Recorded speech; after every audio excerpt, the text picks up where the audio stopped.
I'm Logan Crawford, and right now on Spotlight, we are talking about people and organizations that are rotten to the core. Actually, we're focusing on one event. Back in 2009, it began to take place. People staging the 2018 World Cup. England and Russia both vying to host this prominent event, and they're willing to go to any length to secure it, including paying out some money. Our next guest, Rob Murphy, is not rotten to the core, but he is the author of the book, Rotten to the Core. It is a must-read for anyone who loves football or soccer or whatever you call it, depending on where you live. Rob Murphy, thank you so much for joining us here today on Spotlight. All right, many thanks, Logan. Thank you for inviting me on to your program. My pleasure, my pleasure. So, tell me a little bit about why you decided to write this book. Got the idea 7 years ago, Logan. It was from the former U.S. Attorney General Loretta Lynch, if you remember, decided to launch prosecutions against several leading members and officials of the International Soccer Federation, FIFA, amongst others, and it even included the USA's own representative. And that led me to believe that this was this was more than ordinary, in fact, very extraordinary. There's always been allegations that that money has changed hands to secure such prestigious events. Right. And clearly the most prestigious in the world, and the Olympic Games. Why was Russia and England so determined and so desperate to stage this World Cup event? Because of the length of time since they last staged such an event. With England, they last staged the World Cup back in 1966. It was a much smaller tournament. There were only 16 teams taking part. These days, Logan, there's I believe 32 countries send teams to the World Cup, and very successfully in 2012. It has been almost a holy grail to try and secure the next World Cup.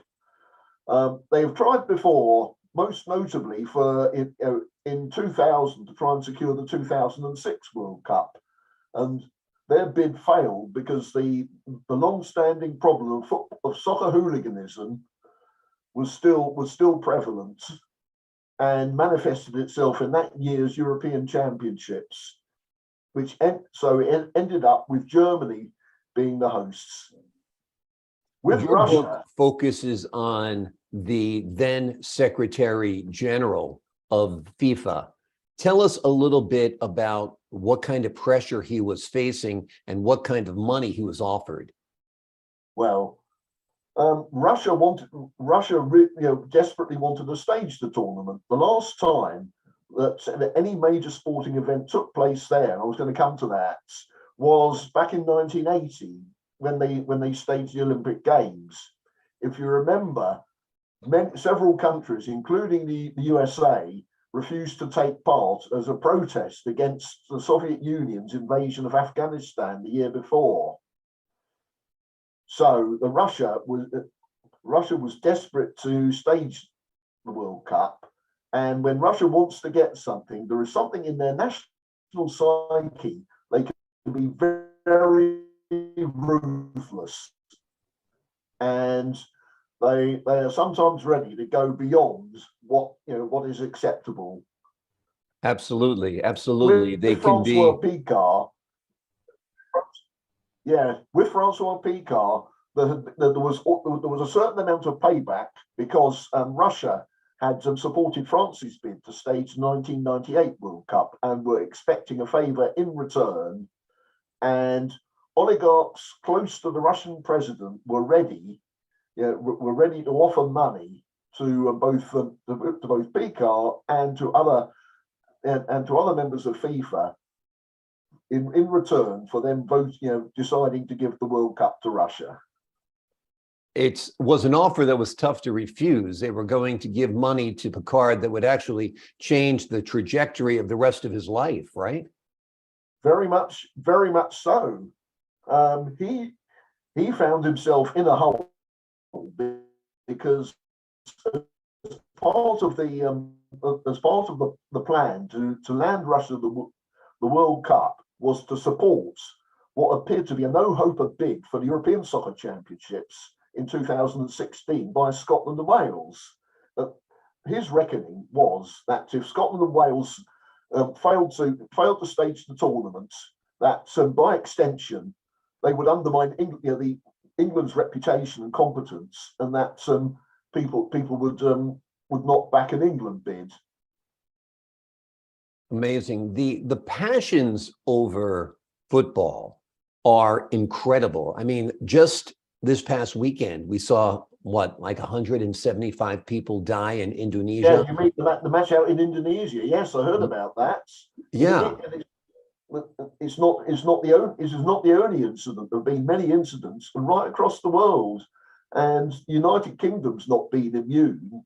It's about 27 years ago since a disaster happened in Belgium at the Heysel football stadium when the European Cup final was taking place, and it ended up with English clubs being banned from all European competitions for the following 6 years. it's amazing. What do you think inspires such passion? I mean, over here in the States, we love baseball, we love football, we love basketball, but there really aren't riots at the game. But it's different when it comes to soccer.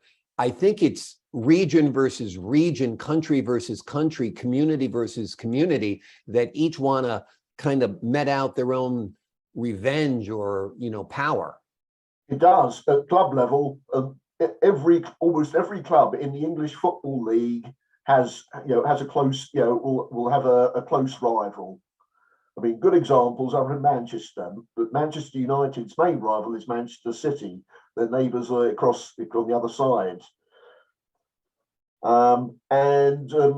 Similarly, if in a European competition, an English club comes up against opponents from Scotland or from Wales, again, national passions are aroused, and the same happens in international football. Often events going back years are still remembered and still drive enmity. Good examples have been when Germany has played the Netherlands and when Russia has played Poland. Often memories from the Second World War are brought up again. It's basically a proxy war, that we're not fighting you on the battlefield, we're fighting you on the playing field, and we're taking that battle into the stands. It can often be like that, Logan. Indeed,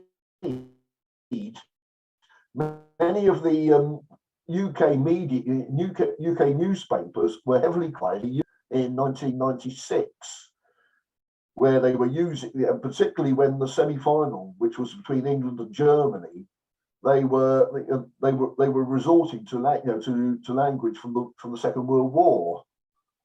Amazing how rivalries die hard.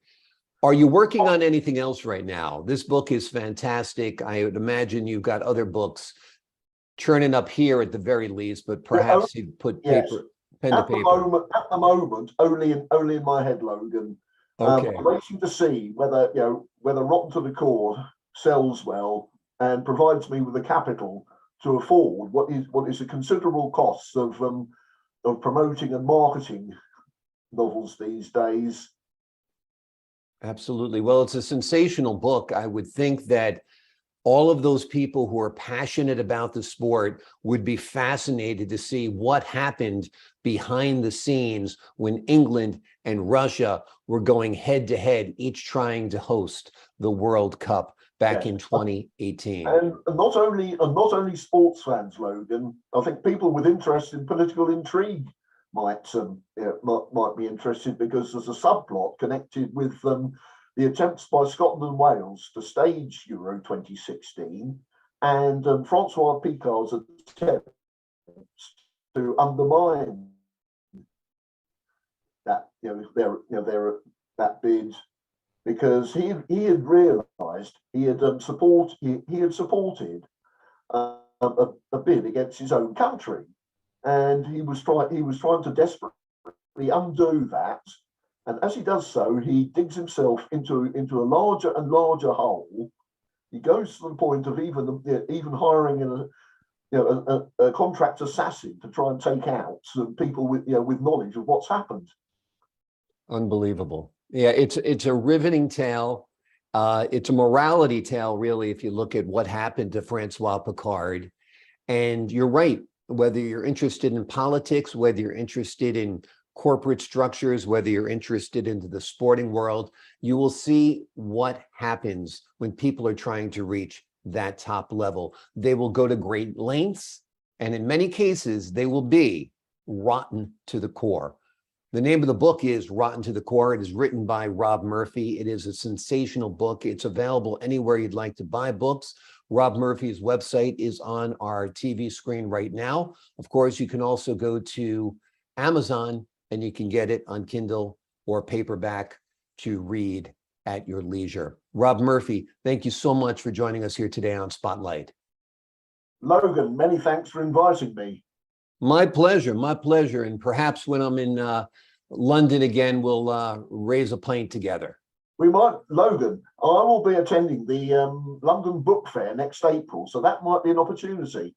Oh, that'd be wonderful. That'd be wonderful. I'll have to see if I can get that on my agenda, but it'd be a pleasure meeting up with you there, my friend. To the folks at home, I'm Logan Crawford, thanking you for your time this time. Until next time on Spotlight.